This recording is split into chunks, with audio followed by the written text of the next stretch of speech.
બોધદાયક વાર્તા જીવન કેવી રીતે જીવવું। કોઈ ગામમાં એક ઘરમાં પતિ પત્ની ખૂબ જ દુઃખી હતો। તેમના જીવનમાં પરેશાનીઓ ખત્મ થવાના કોઈ ચિહ્ન નહોતા।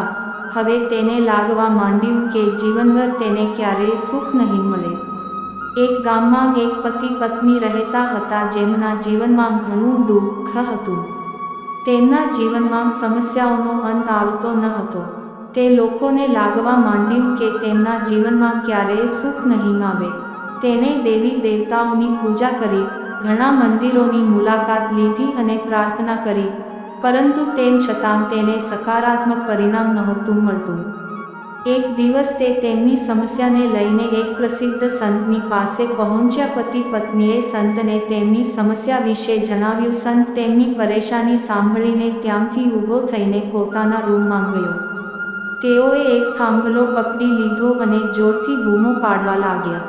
સંત અવાજ સાંભળીને ગામલોકો ત્યાં આવ્યા અને બધા તેમને પૂછવા લાગ્યા કે ગુરુજીને શું થયું છે। સંતે લોકોને કહ્યું કે આ સ્તંભ મને છોડતો નથી, હવે મારે શું કરવું જોઈએ। આ સાંભળીને બધાને આશ્ચર્ય થયું કે સંત આટલા બુદ્ધિશાળી છે તો પછી મૂર્ખની જેમ કેમ વાત કરે છે।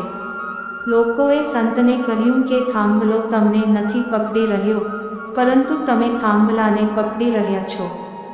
સંત તેને કહ્યું, તમે બધા એકદમ સાચા છો, મને આ ખબર છે। તેવી જ રીતે દુઃખ અને સુખ પણ આપની આદતો છે। આપણે દુઃખી રહેવાની આદત પાડી છે। જ્યાં સુધી આપણે આ આદત છોડીએ નહીં, આપણે હંમેશા ઉદાસ રહીશું।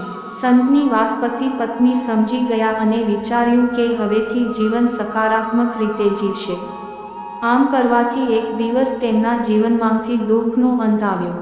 વાર્તાનો પાઠ। આ વાર્તા આપણને શીખવે છે કે આપણે નકારાત્મક વિચારો છોડીને સકારાત્મક વિચારો લાવીને જીવન જીવવું જોઈએ। જો આપણે જૂની વાતો છોડીને આવતીકાલનો વિચાર કરીશું તો દુઃખી નહીં રહે।